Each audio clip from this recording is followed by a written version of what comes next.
मैं सोचा था आप लोगों से डिस्कस किया जाए, पर्पस क्या है लाइफ का? मतलब सीरियसली, पर्पस क्या है लाइफ का? हम रोज़ सुबह उठते हैं, काम पे लग जाते हैं, बच्चे अपनी पढ़ाई करना स्टार्ट कर देते हैं, जो ऑफ़िस वाले हैं वो सुबह-सुबह उठ के ऑफ़िस जाने की तैयारी स्टार्ट कर देते हैं। तो everybody is running, everybody is so busy, so occupied. मतलब हमें हेल्थ इश्यूज़ हो रहे हैं, सो इतना कुछ हो रहा है, पैसा कमाना चाहते हैं, फ़ेम कमाना चाहते हैं, बट अल्टीमेटली पर्पस क्या है लाइफ का? अभी रिसेंटली एक बच्ची से बात हुई चैट पे।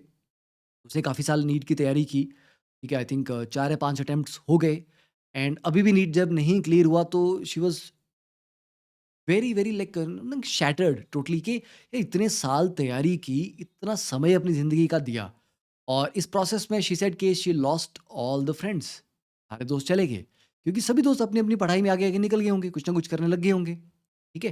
तो ये जो तैयारी है ना कॉम्पिटिटिव की, दुनिया तो बहुत बोलती है ये हो जाएगा, वो हो जाएगा, ये करवा देंगे, वो करवा देंगे, बच्चे किसी के हाथ में नहीं होता। आपको सेलेक्ट करवाना किसी के भी हाथ में नहीं होता है। टीचर सिर्फ एफर्ट कर सकते हैं, आपको दिशा दिखा सकते हैं, बट अल्टीमेटली एफर्ट आपको करना होता है और फिर भी कोई गारंटी नहीं है। देखिए, इस रियलिटी को हमें समझना ही पड़ेगा, मानना ही पड़ेगा कि 1 लाख सीट्स हैं। अगर मैं नीट की बात करूँ, एमबीबीएस की 1 लाख 6,000 सीट्स हैं और एस्पिरेंट्स कितने हैं? 20, 21, 22 लाख बढ़ते जा रहे हैं।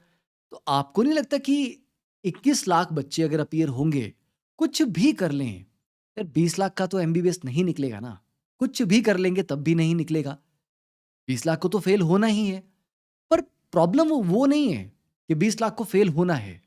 क्यों? क्योंकि लोग इसके बारे में बात नहीं करना चाहते। लोग हमेशा टॉपर्स को सेलिब्रेट करना चाहते हैं, हमेशा टॉपर्स के बारे में बात करते हैं। देखो मैंने इसको पढ़ाया, ये रैंकर था, उसको पढ़ाया, वो रैंकर था। Nobody wants to talk about उनका जिनका एग्ज़ाम नहीं निकला है और यार वही लोग मेजॉरिटी में हैं। हमारी सोसाइटी में not everybody is a topper. अपने आस-पास नज़र उठा के देखो, बाहर निकल के देखो, अपने पड़ोसियों को पूछो, आप सभी टॉपर थे क्या अपनी ज़िंदगी में? नहीं। तो हम जिन लोगों के बीच में जी रहे हैं, क्या वो सभी टॉपर्स हैं? तो अगर हम इस माइंडसेट से चलेंगे कि टॉपर्स के बारे में ही बात करनी है, टॉपर्स ओरिएंटेड ही डिस्कशंस होंगी, टॉपर्स ओरिएंटेड ही बातें होंगी, हर चीज़ उनके हिसाब से की जाएगी, चलाई जाएगी, तो बाकी बच्चों का क्या होगा? बाकी लोगों का क्या होगा? नॉट जस्ट बच्चे, बाकी लोग भी तो हैं। यही बच्चे कल को बड़े भी होंगे। उनको लगेगा यार हम फेलियर थे, ऐसा नहीं है, ठीक है? आपको पर्सनल एक्सपीरियंस से बता रहा हूँ, ऐसा बिल्कुल भी नहीं है। देखिए, हर एक जगह अब आप मुझे बोलो, सर क्रिकेट खेलना है। ठीक है, आपको लगता है कि मैं अच्छा परफ़ॉर्म कर सकता हूँ उसमें? बिल्कुल नहीं, सवाल ही नहीं है। बट आप बोलो सर केमिस्ट्री पढ़ानी है तो मैं फेयरली डिसेंट पढ़ा लूँगा। सर मैथ पढ़ाना है, मेरे तोते उड़ जाएँगे, राइट? तो बात ये नहीं है कि मैं फेलियर हूँ या मैं सक्सेसफुल हूँ। बात ये है कि क्या करने में मैं सक्सेसफुल हूँ और क्या करने में मैं फेलियर हूँ। मेबी कुछ चीज़ों में बहुत अच्छा हूँ मैं। पराठे बहुत अच्छे बनाता हूँ, ठीक है? इवन जब मैं कुछ बनाता हूँ मैं उसको अच्छे से पलट लेता हूँ, राइट? तवे को तो but that doesn't count as a success, right? Yes, but that's something maybe I'm good at. कुछ लोग खाने में बहुत मतलब वो एक्सपर्ट होते हैं। खाने का टेस्ट, खाना बनाने में बड़े एक्सपर्ट होते हैं। तो हमारी सोसाइटी की ये जो धारणाएँ हैं, ये जो सिस्टम बन चुका है कि टॉपर को ही सेलिब्रेट करना ये बहुत टॉक्सिक चीज़ है। क्यों? इससे एक तो प्रेज़ेंट जनरेशन पे बहुत गलत इम्पैक्ट पड़ता है। फिर जो प्रेज़ेंट जनरेशन का बच्चा अब आगे निकलेगा तो उसके माइंड में तो यही था ना कि यार मैं फेलियर था, मैं अच्छा परफ़ॉर्म नहीं कर पाया। उसको उसके अंदर वो हीन भावना इन्फीरियॉरिटी कॉम्प्लेक्स रह जाएगा और वही हीन भावना फिर आगे जाके कहाँ होती है? आप अपने बच्चों के थ्रू अपनी एस्पिरेशंस को जीने की कोशिश करते हो, कि मैं नहीं बन सका मेरे बच्चे बनेंगे। ऐसा नहीं होता है। Not everybody is born to be a doctor, not everybody is born to be a engineer और टीचर और मेबी बिज़नेसमैन और आर्टिस्ट नहीं। आपके इस दुनिया में आने के पीछे क्या पर्पज़ है? आए हो चले भी जाओगे, कुछ भी करके जाओ, चले तो जाओगे। सिकंदर ने लगभग इतनी ज़्यादा दुनिया जीत ली थी, उसके बाद भी वो निपट गया ना, राइट? कोई कितना ही महान हो जाए, महानता का दौर भी तो खत्म होता है। तो आप अपने आप को एज़ अ इंसान देखते हो या एज़ अ कि मैं एक ट्रॉफी हूँ? तो आप ट्रॉफी हो या इंसान हो? समझो आपका पर्पज़ क्या है लाइफ़ का?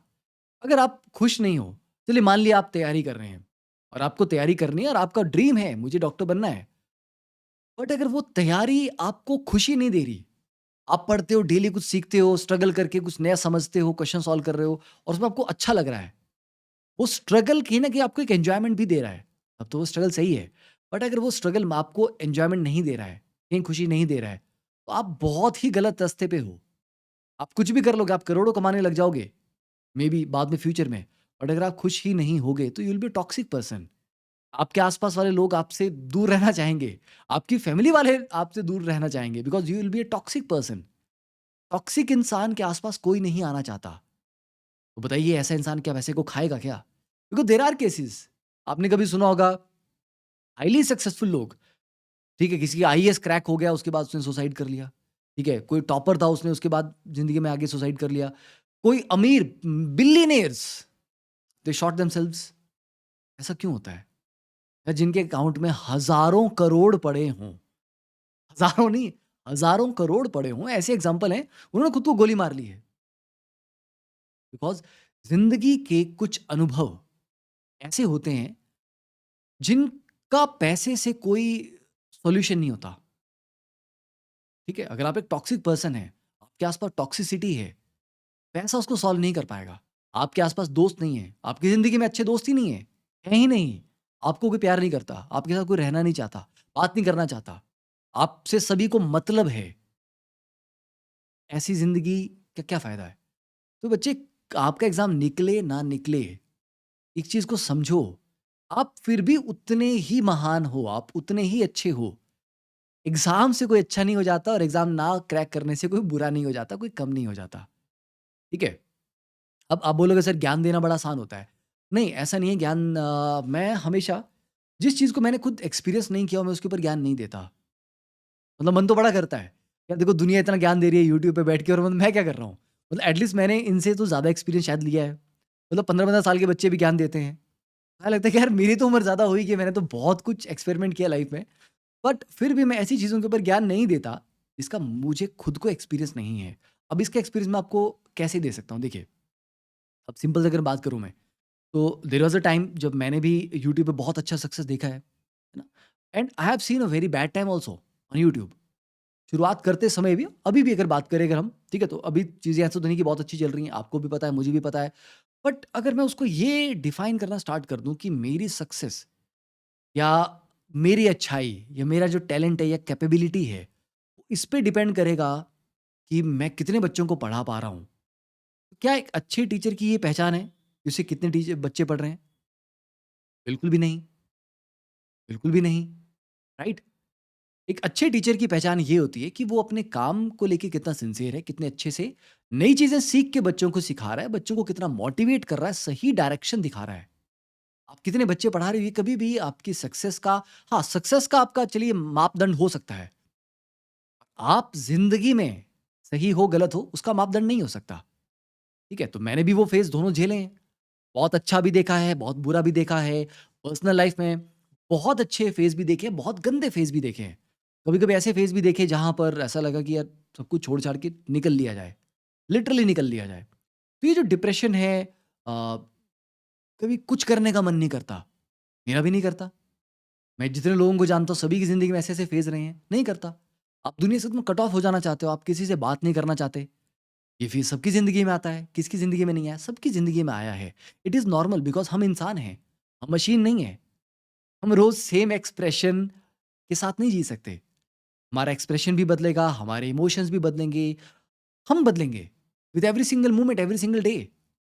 तो उस चेंज को एक्सेप्ट करना इज़ वेरी इंपॉर्टेंट। ये समझना, आज जो भी है ये कल नहीं होगा, और कल जो होगा शायद आज तक कभी हुआ ही नहीं था, राइट?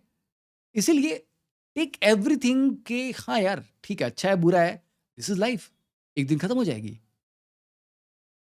एक दिन इससे फ़र्क नहीं पड़ेगा कि जिस दिन आप मरे, उस दिन आपके अकाउंट में कितने पैसे थे, या उस दिन कितने लोग आपको जानते थे, कितने लोग आपका नाम लेके आपके फैन फॉलोइंग मतलब बनी हुई थी, इससे फ़र्क नहीं पड़ेगा। या जिस दिन आप बीमार होते हैं, कभी-कभी आपको सर दर्द हुआ है, मुझे माइग्रेन होती है कभी, तो मुझे पता है उस समय ऐसा लगता है कि दुनिया में और कुछ नहीं है, बस ये कोई ठीक कर दे, इससे इससे बेटर और कुछ नहीं चाहिए आपको। लगता है ना कभी-कभी ऐसी मोमेंट्स आती हैं, आपको और कुछ नहीं चाहिए होता, बस यार ये चीज़ ठीक हो जाए। कभी चोट लग जाती है या बहुत ज़्यादा हालत ख़राब हो जाती है, बहुत ज़्यादा बीमार हो जाते हो, तो क्या ये सोचते हो कि करियर कहाँ जाएगा, एग्ज़ाम में कितने नंबर आएँगे? नहीं सोचते ना ये। उस समय तो ये सोचते हो कि बस मैं ठीक हो जाऊँ। ठीक है? अब चलिए एक एग्ज़ाम्पल इसको सोचो, मैं लास्ट ईयर जब देख रहा था, यूक्रेन वॉर जब स्टार्ट हुई, तो यूक्रेन वॉर स्टार्ट होने के जस्ट 2-4 दिन पहले सोचिए, ऐसे लोग होंगे जिनका जस्ट कॉलेज में एडमिशन हुआ होगा, राइट? या एग्ज़ाम क्लियर हुआ होगा, या 2-3 साल से एग्ज़ाम की तैयारी कर रहे थे। मेबी किसी के घर बच्चा हुआ है, किसी की नई नौकरी लगी है, किसी का प्रमोशन हुआ, किसी ने एक अच्छी कंपनी स्टार्ट की थी, उसकी ग्रोथ होने लगी थी। कितने लोग अपनी ज़िंदगी के अच्छे पड़ाव में से गुज़र रहे होंगे और suddenly war, war, death, devastation everywhere. तो कैसे पल भर में ज़िंदगी बदल जाती है। इतनी बड़ी-बड़ी इंडस्ट्रीज़ ज़ीरो पे आ गई, फैमिलीज़ खत्म हो गई, करियर वगैरह की तो बात ही मैं क्या करूँ। इतने इस लेवल का जब डेवास्टेशन हुआ है, तो वहाँ पर हम करियर, जॉब वगैरह ये तो बहुत छोटी बात है उसके आगे। तो वो भी तो लोग थे। क्या सोच के चल रहे होंगे कि कल मैं ये करूँगा, कल मैं वो करूँगा, कल ऐसा होगा, कल वैसा होगा। कितनी सारी प्लानिंग हमारे माइंड में होती है। ज़िंदगी वैसी तो नहीं होती जैसे आपके माइंड में प्लान्स हैं, और यही ज़िंदगी की खूबसूरती भी है। बिकॉज़ ये आपके अकॉर्डिंग नहीं चलती। तो उसको अपने अकॉर्डिंग चलाने की कोशिश मत कीजिए। पढ़िए, पर इस पे स्ट्रेस मत लीजिए कि मेरा होगा कि नहीं होगा। यार अगर नहीं होगा, जिनका नहीं हो रहा है क्लियर, वो भी तो जी रहे हैं, वो भी तो पैसे कमा रहे हैं, और कई लोग तो बेटर ही कमा रहे हैं। कई लोग क्या, बहुत सारे लोग जिनका नहीं होता एग्ज़ाम क्रैक, वो ज़्यादा अच्छा कमाते हैं। तो आप क्या कमाओगे, कितना कमाओगे, कितनी अच्छी आपकी लाइफ़ होगी, ये एग्ज़ाम से डिसाइड नहीं होता है। It's a everyday phenomena. हर दिन आप क्या कर रहे हो, कैसे हो। तो यार थोड़ा रिलैक्स करो, अपने आप को थोड़ा, थोड़ा रिलैक्सेशन दो, है ना? थोड़ा सुकून के कुछ मोमेंट दो, ज़रूरी हैं, समझे? तो ये मोटिवेशनल वीडियो नहीं है। दिस इज़ कि जियो यार, तुम लोग जीने आए हो यहाँ पे। कुछ नया कंट्रीब्यूट करने आए हो उस दुनिया में। क्या पता तुम कल को क्या कंट्रीब्यूट करोगे? तुम में से कौन ज़बरदस्त कोई सिंगर बनेगा, कोई आर्टिस्ट बन जाएगा, ठीक है? मेबी कोई कॉमेडियन बन जाए, कोई टीचर बन जाए। किसको पता तुम्हारे अंदर क्या टैलेंट छुपा है? इवन आज अगर तुम्हें खुद को नहीं पता तुम्हारे अंदर क्या टैलेंट छिपा है, डज़न्ट डज़न्ट मीन कि टैलेंट नहीं है। ये वो टैलेंट बहुत लेट निकलता है, और टीचर बोलते रहते तुम किसी काम के नहीं हो, तुम्हारे से कुछ नहीं होगा। ऐसा नहीं है। वी नेवर नो कब किसी के अंदर एक चेंज आ जाए और सब बदल जाए। ऐसे बदलती है ज़िंदगी। यहाँ से यहाँ और यहाँ से यहाँ, ऐसे बदलती है। ठीक है? तो मोटिवेशन वीडियो नहीं है, रियलिटी है। Just smile a little more. You are, तुम्हारी ज़िंदगी में तुम्हारे से ज़्यादा वैल्यूएबल कुछ भी नहीं है। Your life is the most valuable thing for you. ठीक है? मुस्कुराइए, थोड़ा-सा बत्ती-सी बाहर निकालिए, भगवान ने दिए हैं। जब ये गिर जाएँगे तो फिर वो भी नहीं निकलेगी। ठीक है? तो चलिए, खुश रहिए, मुस्कुराते रहिए। जय हिंद, जय भारत।